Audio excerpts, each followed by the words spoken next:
ॐ अज्ञानतिमिरान्धस्य ज्ञानाञ्जनशलाकया चक्षुरुन्मीलितं येन तस्मै श्रीगुरुवे नमः।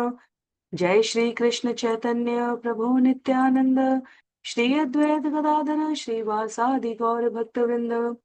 हरे कृष्णा कृष्ण कृष्णा हरे हरे, हरे राम राम राम हरे हरे। हरे कृष्णा कृष्ण कृष्णा हरे हरे, हरे राम राम राम हरे हरे। हरे कृष्णा सभी भक्तों को सादर प्रणाम। जय श्री राम। सत्र 47 श्री वाल्मीकि रामायण में हम सभी आज बालकांड, जिसमें 77 सर्ग अध्याय है, उसके अध्याय संख्या 36 को, जिसका नाम है देवताओं को उमा का श्राप, करीब 29 छंद है इस अध्याय में, श्रवण करने का प्रयत्न करेंगे। पिछले सत्र की संक्षिप्त पुनरावृत्ति के क्रम में यदि हमें स्मरण है तो हमने माता गंगा के इतिहास के बारे में श्रवण किया, जहां हमने जाना कि गंगा और उमा हिमालय की दो पुत्रियां हैं और देवताओं के अनुरोध किए जाने पर हिमालय ने अपनी बड़ी पुत्री गंगा को देवताओं को दान में दे दी। भगवान श्री राम और लक्ष्मण मिथिला की इस यात्रा में मुनि विश्वामित्र से प्रश्न करते हैं कि माता गंगा त्रिपथ गामिनी कैसे बनी।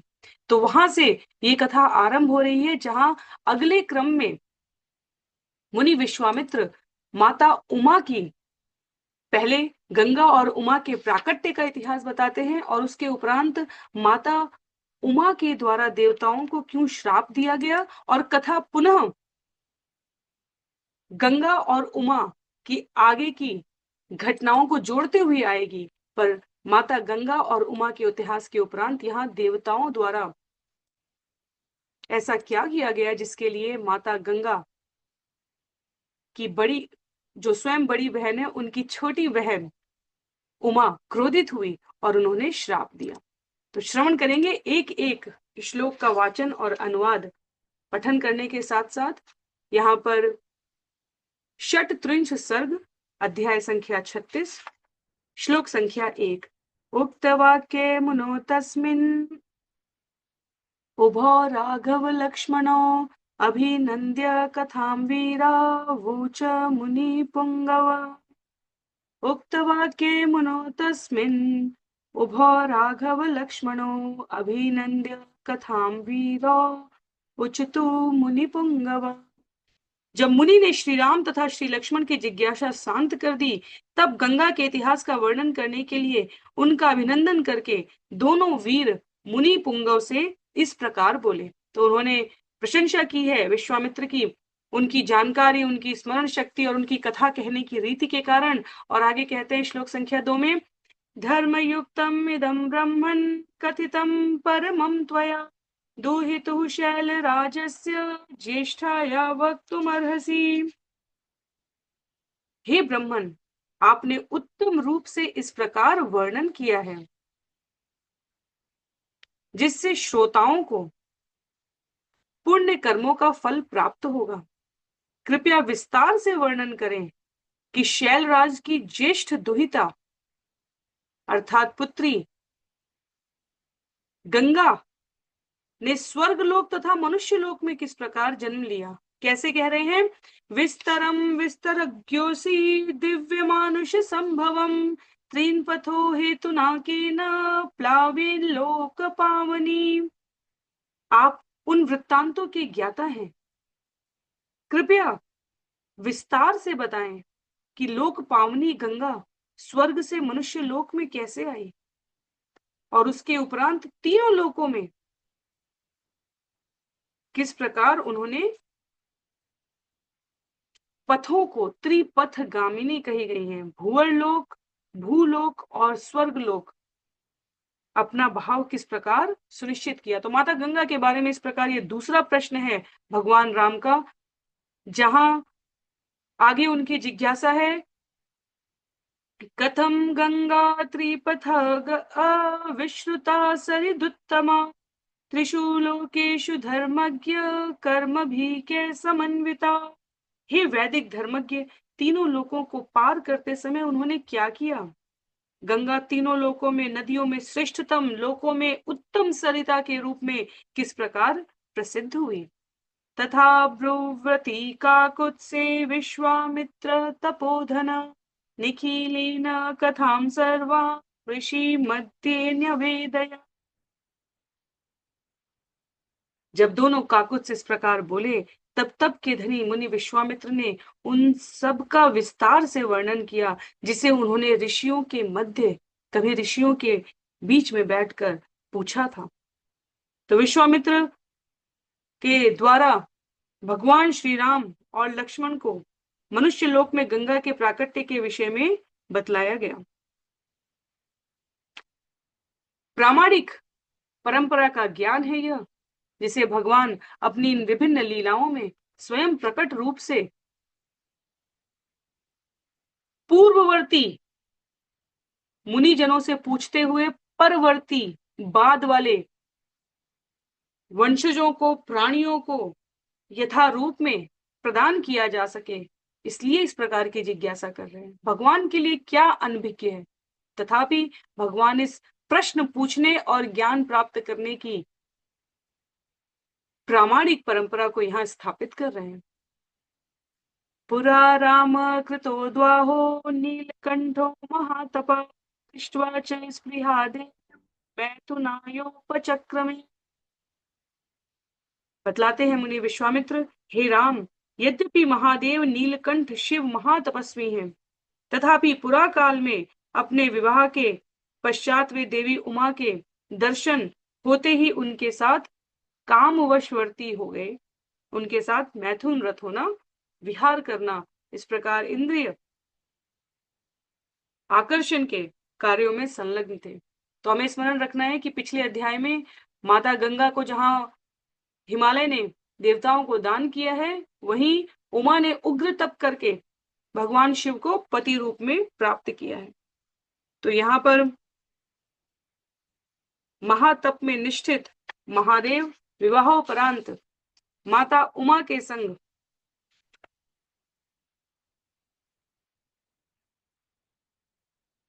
उल्लेख करते हुए यहाँ पर कहते हैं आचार्य, कामवशवर्ती इस प्रकार व्यवहार करने लगे। श्लोक संख्या 7 में, शिति कंठस्य देवस्य दिव्यम वर्ष शतम गतम तस्य संकीर्णमानस्य महादेवस्य धीमत।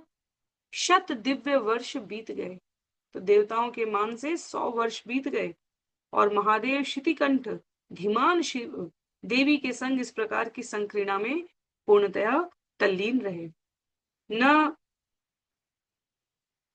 एवं मन्मथ युद्धे तु तयो नासीत् पराजय, न चापि तनयो राम तस्यामासीत् परन्तप।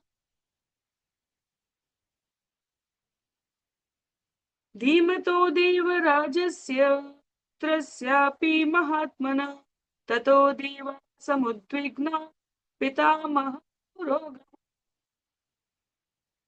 हे परंतप राम, जब महादेव शिव तथा देवी उमा प्रेम युद्ध में तल्लीन थे, तब किसी ने भी पराजय का अनुभव नहीं किया, और न ही धीमान देवराज महात्मा रुद्र ने वीर्य उत्सर्ग किया जिससे पुत्र का जन्म होता।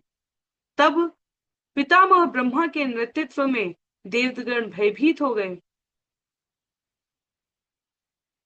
यहाँ उल्लेख है कि देवता विचार करने लगे ब्रह्मा जी के संग। क्या कहने लगे? यदि होत्पद्यते भूतम कस्तत्तत् प्रतिसहिष्यते अभिगम्य सुरा सर्वे प्रणिपत्येदमब्रुवन्।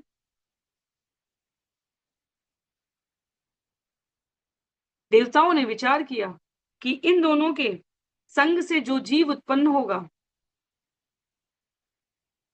उसके तेज को, प्रताप को कौन संभाल पाएगा। और तब महादेव के समीप जाकर सभी देवताओं ने उन्हें प्रणाम किया है और उनसे इस प्रकार वचन संबोधित किए। क्या कहा? देव देव महादेव लोकस्यास्य हिते रत सुराणां प्रणिपातेन प्रसादं कर्तुमर्हसि। हे महादेव, हे देवाधिदेव, आप इस लोक के हित में संलग्न हैं, रत हैं।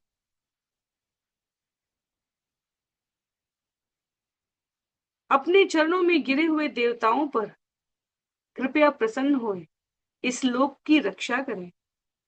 तो ये देवता संबोधित कर रहे हैं महादेव को ब्रह्मा जी के संग विचार करने के उपरांत। कई बार ये हमें अत्यंत लौकिक घटनाएं लगती हैं और आचार्य इस संबंध में मात्र एक ही टिप्पणी करते हैं कि यह भगवान के द्वारा नियुक्त विशेष पदाधिकारियों प्रतिनिधियों द्वारा उनकी इच्छा से, उनकी सहमति से, उनकी योजना के निहित घटित होने वाले विभिन्न प्रकार के युक्ति युक्त घटनाक्रम है।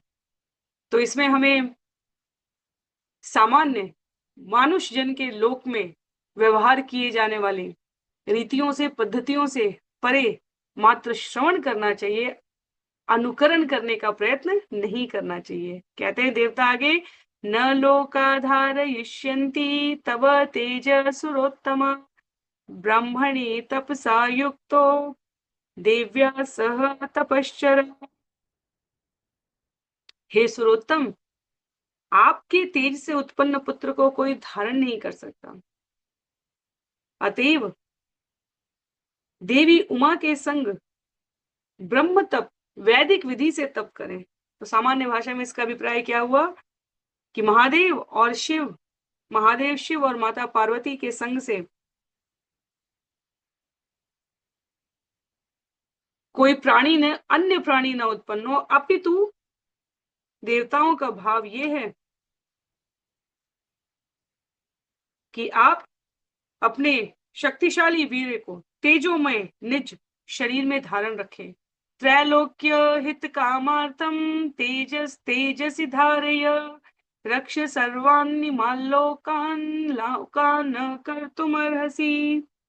त्रैलोक्य हित कामार्थम तेजस तेजसी धारय रक्ष सर्वान् इमान् लोकान् नालोकम कर्तुमर्हसि। तीनों लोकों के कल्याण की कामना करते हुए कृपया अपने शक्तिशाली वीर को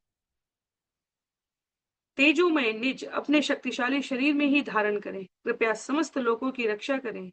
आपको सर्व लोकों को प्राणी विहीन नहीं करना चाहिए। देवतानां वच श्रुत्वा सर्वलोक महेश्वर बाणम् इति अब्रवीत् सर्वा पुनः च इदम् उवाच। देवताओं के वचनों को सुनकर सभी लोगों के परम नियंता महादेव ने उत्तर दिया, उचित है, बहुत अच्छा। और तत्पश्चात वे आगे कहने लगे, धारयिष्याम्यहं तेजस्येव सहो मया त्रिदशा पृथ्वी चैव निर्वाणम् अधिकक्षतु। हे देवतागण, मैं उमा के संग रहते हुए भी अपना तेज अपने शरीर में ही धारण किए रहूंगा। देवतागण और त्रिलोक अर्थात पृथ्वी आदि समस्त लोक में जीवन सुख में बना रहे, आपकी इस प्रार्थना पर मैं सहमत हूं। यदिदं शुभितं स्थानान् मम तेजो ह्यनुत्तमं धारयिष्यति कस्तन्मे ब्रुवन्तु सुरसत्तमा। परंतु हे देवताओं, यह तो बतलाओ कि मेरे असहनीय शक्तिशाली वीर के तेज को धारण कौन कर सकता है। एवमुक्तास्ततो देवा प्रत्युचुर्वर्षभध्वजं यत्तेज शुभितं ह्येतत् धरा धारयिष्यति।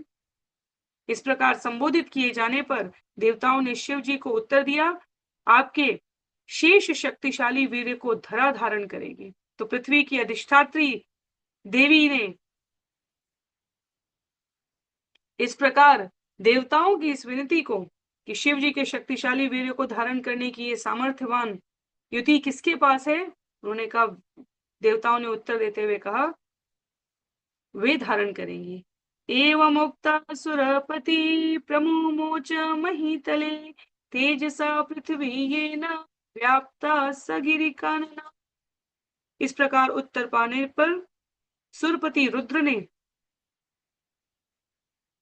पृथ्वी पर अपने तेज का उत्सर्ग किया है। जिससे गिरी, कानन अर्थात पर्वत और उद्यान सहित संपूर्ण पृथ्वी व्याप्त हो गई। ततो देवा पुनः इदम ऊचु अथ हुताशनम प्रविश्य त्वं महातेजो रौद्रम वायु समन्वितम। तदुपरांत देवताओं ने अग्नि से इस प्रकार अनुरोध किया है कि वायु के साथ कृपया रुद्र के महातेजस्वी वीर्य में प्रवेश करें। तो आचार्य यहाँ स्पष्ट करते हुए कहते हैं, जो ही पृथ्वी शिव के शक्तिशाली वीर्य से व्याप्त हुई है, कहीं पृथ्वी रुद्र के तेज से भग्न न हो जाए, टूट न जाए, इसलिए देवतागण अग्निदेव से कहते हैं कि अग्नि प्रसार करते हुए अग्निदेव वायु के साथ रुद्र के तेज में प्रवेश करें। तद अग्निनाम पुनर्व्याप्तम संजातः श्वेत पर्वत दिव्यम शरवणम च पावकातीत्य सन्निभ। इस प्रकार तेजस्वी वीर्य में अग्नि प्राप्त हुई है और एक दिव्य श्वेत पर्वत का निर्माण हुआ। उल्लेख है, वह अग्नि समय के साथ सूर्य की सदृश शरकंडों के वन में, सरपत के वन में परिवर्तित हो गई। यत्र जातो महातेजा कार्तिकेयोऽग्नि संभव अथो माम च शिवम चैव दैवा सर्षि गणास्तदा। तो यहाँ वाल्मीकि रामायण में उल्लेख आता है कि जब तेजस्वी वीर्य में अग्नि व्याप्त हुई है और समयांतर पर श्वेत दिव्य पर्वत का निर्माण हुआ है, तब समय के इस क्रम में सरकंडों के वन, सरपत के वन की सृष्टि हुई है और उस वन की अग्नि से उत्पन्न महातेजस्वी कार्तिकेय प्रकट हुए हैं।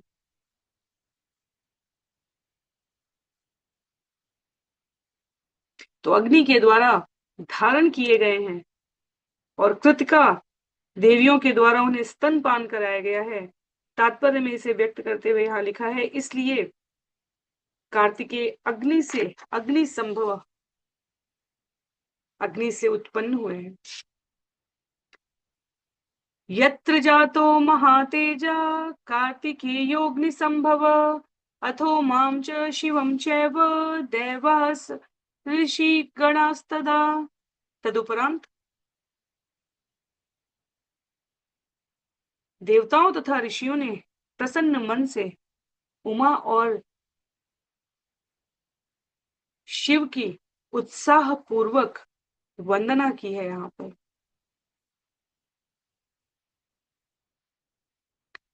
अगले श्लोक में कहते हैं, पूजयामासुरत्यर्थं सुप्रीत मनसस्तत अथ शैलसुता राम त्रिदशानीमब्रवीत्। तो देवता प्रसन्न हैं कि देवाधिदेव महादेव ने उनकी बात का, उनकी प्रार्थना का मान रखा। सृष्टि को कार्तिकेय जैसा तेजस्वी महाजीव प्राप्त हुआ और मुनि विश्वामित्र कहते हैं, हे राम, जब देवता प्रसन्न होकर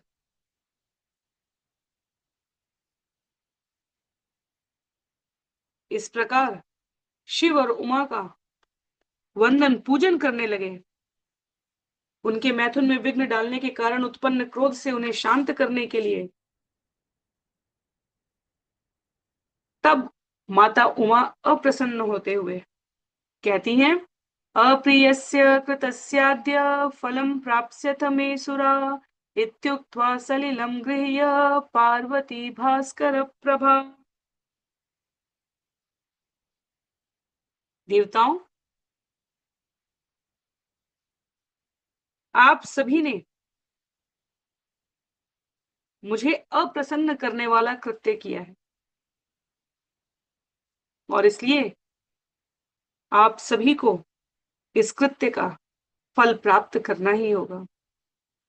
ये कहकर क्रोध संरक्त लोचना,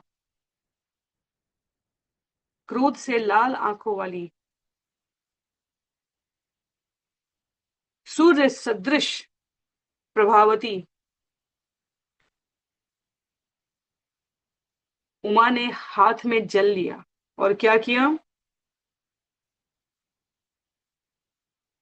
समन्यु अशपथ सर्वान् क्रोध संरक्त लोचना यस्मान् निवारिता चैव संगति पुत्र काम्यया अपत्यं स्वेषु दारेषु तस्मान्नोत्पादयिष्यथ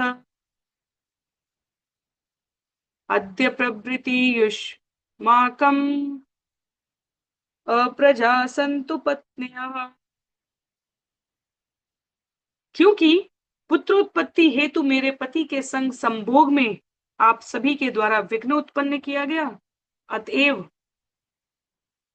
आप लोग भी अपनी पत्नियों से पुत्र उत्पन्न करने के योग्य नहीं रह जाएंगे।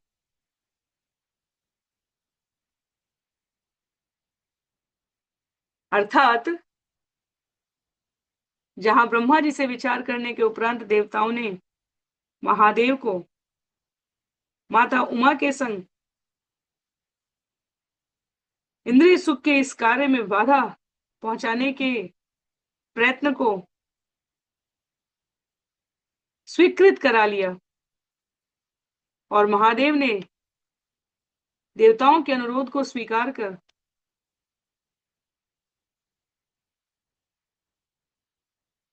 अपने वीर्य के एक अंश से माता पृथ्वी पर शरकंडो वन से निर्मित सूर्य के समान तेजस्वी स्थान में पर्वत सदृश आकार में बाद में कार्तिकेय के प्रादुर्भाव का नियति की योजना के अनुकूल उत्पन्न होने का यह घटनाक्रम संपादित किया। वही माता पार्वती ने देवताओं के इस प्रयास की भर्त्सना की है, उन्हें सलीलम हाथ में जल लेकर रोषपूर्वक श्राप दिया है। आपकी इस स्वार्थ युक्त प्रवृत्ति के कारण आप सबकी पत्नियां भी संतान रहित रहेंगी। एवं उक्त्वा सुरान् सर्वान् शशाप पृथिवीम् अपि अवनेनैकरूपा त्वं बहुभार्या भविष्यति। यह कहकर उन्होंने न केवल देवताओं को श्राप दिया अपितु पृथ्वी को भी श्राप दिया। हे अवने, अवने नैक रूपा त्वं, आपके अनेक रूप होंगे और बहुतों के द्वारा बहुभार्या भविष्य से बहुतों के द्वारा आपका भोग किया जाएगा। तो इसका अभिप्राय क्या हुआ यहाँ पर? इसका अभिप्राय है कि पृथ्वी की नाना विधि की प्रकृति होगी।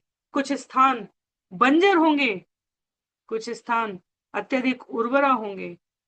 अनेकानेक राजाओं के द्वारा, अनेक पति का अभिप्राय यहाँ पर अनेकानेक राजा आप पर शासन करेंगे, तो आप एक जैसी नहीं रह पाएंगी। माता पृथ्वी को कहती है उमा, और समस्त भूमंडल का एक कोई राजा नहीं होगा, अनेक राजा होंगे। न च पुत्र कृतां प्रीतिं मत्क्रोध कलुषीकृता प्राप्स्यसि त्वं सुदुर्मेधे मम पुत्रम अनिक्षति। हे सुदुर्मेधे, क्योंकि आप नहीं चाहती कि मेरा पुत्र हो, इसलिए मेरे क्रोध से उत्पन्न शाप से आप भी विपरीत स्वभाव को प्राप्त करेंगी तथा आपको भी पुत्र प्रीति की प्राप्ति नहीं होगी।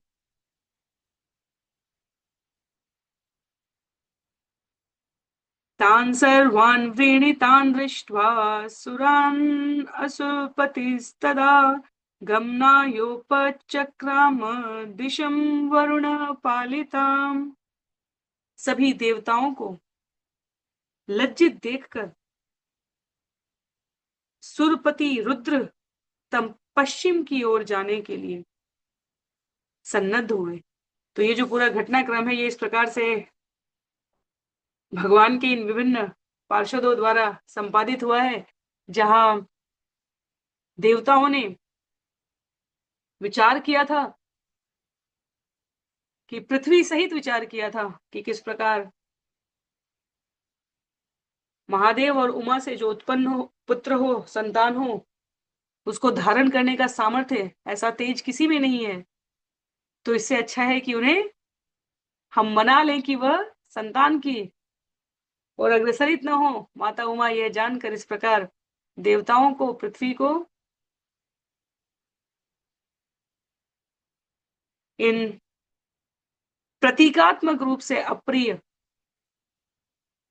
घटनाक्रम में संबोधित करते हुए कहती है, पृथ्वी कहीं बंजर रहेगी, अलग अलग प्रकार के रूप में रहेगी, कभी एक पूर्णकालिक शासक नहीं रहेगा। और देवताओं के द्वारा भी इस प्रकार का कृत्य किए जाने के कारण अपनी पत्नियों से संतान प्राप्ति नहीं होगी। लिखते हैं आचार्य यहाँ पर, महादेव ने देखा कि उनकी प्रिय पत्नी उमा के श्राप से देवतागण लज्जित थे,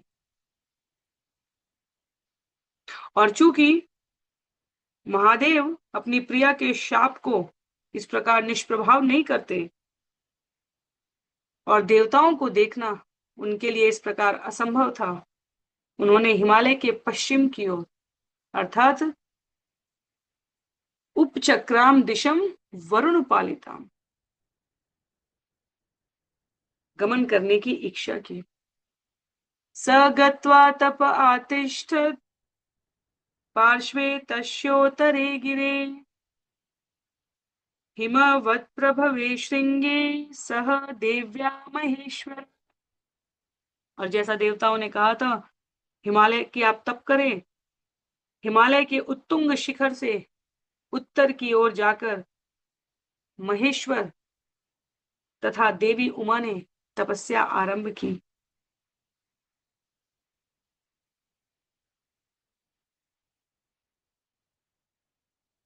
एष ते विस्तर राम शैलपुत्र्या निवेदित गंगाया प्रभवं चैव शृणु मे सह लक्ष्मण। तो इस प्रकार मुनि विश्वामित्र यहाँ कह रहे हैं कि वैसे तो आपने गंगा के इतिहास के बारे में जिज्ञासा जानने की उत्कंठा यहाँ प्रकट की थी, तथापि गंगा स्वर्गलोक में कैसे गई यह मैंने आपको सूचित कर दिया। देवताओं ने हिमवान से उनको दान में देने की प्रार्थना की, पर मनुष्य लोक में कैसे आई उसके लिए आपको यह पूर्ववर्ती घटना जाननी आवश्यक है। ज्येष्ठ पुत्री गंगा के इस इतिहास के बारे में बतलाने के लिए, उनकी प्रभावशाली शक्ति का श्रवण करने के लिए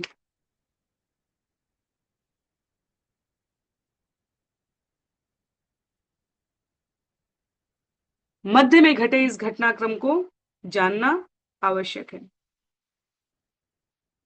तो अब मैं आपको क्रमबद्ध आगे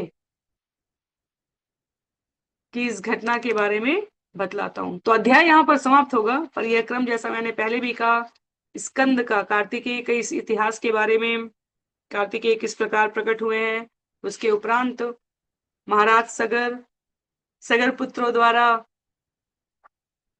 अश्व अनुसंधान किया जाना, भगवान कपिल के द्वारा दंडित किया जाना, और फिर वो क्रम आरंभ होगा जहां अंशुमान, भगीरथ ये सब माता गंगा को पृथ्वी पर लाने के लिए प्रयत्न करेंगे।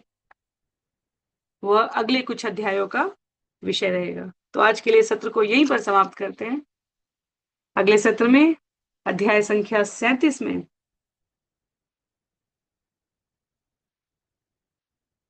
स्कंद का इतिहास श्रवण करेंगे।